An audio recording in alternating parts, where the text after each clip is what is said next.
Salut tout le monde, aujourd'hui une petite vidéo pour vous montrer comment on fabrique des sondes. Donc il vous faudra plusieurs outils. Il vous faut de la super glue, des petits bouts de mousse, ce qui permettra de coller en dessous des plombs pour planter l'hameçon dedans. Des olives, donc là aujourd'hui je suis parti sur une olive de 40 grammes. Des petits crochets qui permettra de passer votre fil dedans. Donc du coup voilà, 4 accessoires. On va procéder à la démonstration, comme ça vous pouvez constater que c'est très simple à faire. Donc moi les olives je les ai coupées en deux, donc je vais vous en faire deux d'un coup là, comme ça vous allez voir, ce qui permet d'avoir deux sondes. Donc là je suis à peu près sur du 20 grammes, hein, 40 grammes divisé par deux, ça fait 20 grammes. Donc du coup pour commencer on prend la petite vis que je vous ai montré tout à l'heure, donc ça, le petit crochet hein, qu'on met dans le trou de l'olive pour voir si le pas de vis c'est pas trop gros. Si ça tient pas, ça va pas du tout. Il faut changer soit de diamètre de vis, soit mettre beaucoup de colle, mais c'est pas le top. Donc là on voit bien que ça bouge pas, il n'y a aucun problème. Donc je fais pareil avec l'autre.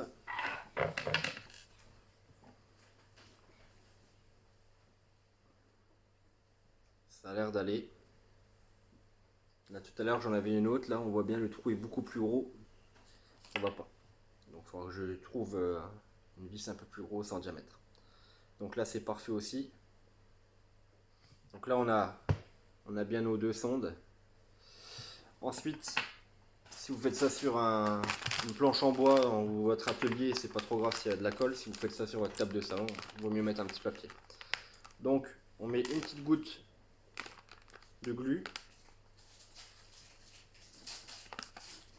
Ça sert à rien d'en mettre trop, hein. Si ça déborde après, ça fait pas propre.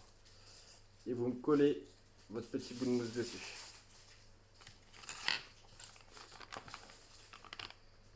Pareil pour l'autre. Vous voyez, je mets vraiment pas grand chose, hein. Je mets une goutte. J'ai mis deux gouttes.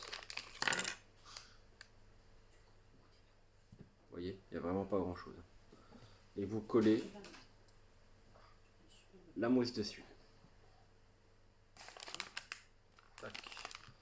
Voilà, en une minute là, vous avez fabriqué deux sondes. Donc ça va très très vite. Très vite et ça vous fait gagner de l'argent et ça vous fait passer le temps. Donc je vais vous montrer là. Elles ont l'air d'avoir séché un peu. Elles sont parfaites. Voilà, on a deux sondes. Vraiment pas mal. C'est plutôt propre. Elles font 20 grammes du coup, peut-être un peu plus avec le crochet. Et ça vous permettra de sonder comme il faut. Donc pour ceux qui ne connaissent pas, vous passez le fil de votre bas de ligne dans la boucle et vous plantez l'hameçon en dessous. Donc ça évite qu'elle ne peut pas s'enlever en fin de compte. Donc j'espère que ce petit tuto vous plaît et que vous allez faire ainsi. Et bon courage à vous. Allez, ciao ciao, salut.